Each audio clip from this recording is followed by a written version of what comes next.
मित्र, तू इतना डरा हुआ क्यों है? तुझे वह मिल गया जो तू चाहता था, वह रिश्ता, वह नौकरी, वह सम्मान। फिर भी तेरे हृदय की गति इतनी तीव्र क्यों है? तू रातों को चैन से सो क्यों नहीं पाता? क्योंकि अब तुझे उसे खोने का डर सता रहा है। तूने प्रेम और मोह को एक ही समझ लिया है। तुझे लगता है किसी वस्तु या इंसान को कसकर थामना ही प्रेम है। पर सत्य ये है मित्र, जिसे तू जितने अधिक बल से थामेगा, वह तुझे उतना ही गहरा घाव देगा। आज भगवद गीता के दूसरे अध्याय में मैंने इस दुख की पूरी श्रृंखला को समझाया है। मैंने कहा है, ध्यातो विषयान पुंसा संगस्ते शुभ जायते। जब तू किसी वस्तु या इंसान के बारे में लगातार सोचता है तो तेरी उसमें आसक्ति पैदा हो जाती है। आसक्ति से इच्छा का जन्म होता है कि वह मुझे मिल जाए। जब वह इच्छा पूरी नहीं होती या उसे कोई छीनने की कोशिश करता है तो क्रोध पैदा होता है। क्रोध से तेरी बुद्धि भ्रष्ट हो जाती है। तू उचित और अनुचित भूल जाता है और अंततः तेरा पतन हो जाता है। देख मित्र, ये सब कहाँ से शुरू हुआ? केवल एक विचार से, एक आसक्ति से। तू प्रायः मुझसे पूछता है कि अगर मोह नहीं होगा तो क्या मैं अपनों से प्रेम करना त्याग दूं? नहीं मित्र, प्रेम और मोह विपरीत है। मोह कहता है मुझे तुम्हारी आवश्यकता है, इसलिए मैं तुमसे प्यार करता हूँ। प्रेम कहता है मैं तुमसे प्यार करता हूँ, इसलिए मुझे तुम्हारी कोई आवश्यकता नहीं। मैं केवल तुम्हें खिलता हुआ देखना चाहता हूँ।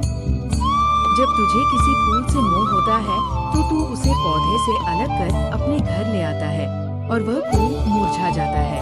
पर जब तुझे उस फूल से प्रेम होता है तो तू प्रतिदिन उसे जल देता है और उसे अपने स्थान पर ही रहने देता है। तेरा सबसे प्रमुख दुख ये है कि तू नियंत्रक बनना चाहता है। तू चाहता है कि लोग तेरे हिसाब से चले, परिस्थितियाँ तेरे हिसाब से बदले। पर सच ये है कि तू एक श्वास का भी मालिक नहीं है। लोग तेरे जीवन में यात्री की तरह आते हैं। तू एक सराय है। यात्रियों की सेवा कर, उनका स्वागत कर, उनके साथ समय बिता। पर जब उनके जाने का समय हो तो द्वार पर रुक कर रो मत। उनकी यात्रा कहीं और के लिए है, उन्हें मुक्त कर दे।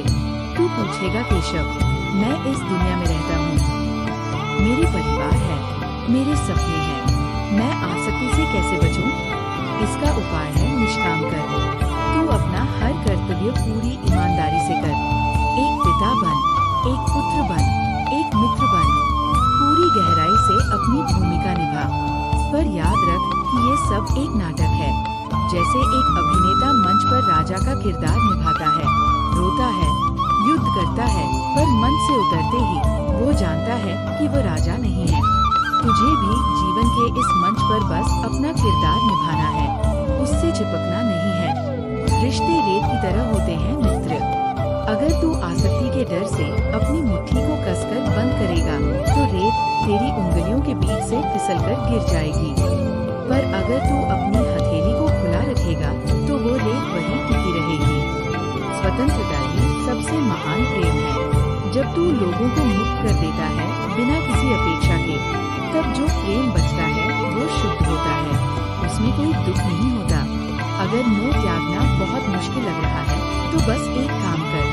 तू जो भी प्रेम करता है, जो भी कर्म करता है, उसके केंद्र में मुझे रख दे। जब तू किसी इंसान से प्रेम करे तो ये देख कि उस इंसान के भीतर भी मैं ही हूँ। जब तू मुझे प्रेम करेगा तो तेरा प्रेम अनंत हो जाएगा और तेरी आसक्ति टूट जाएगी।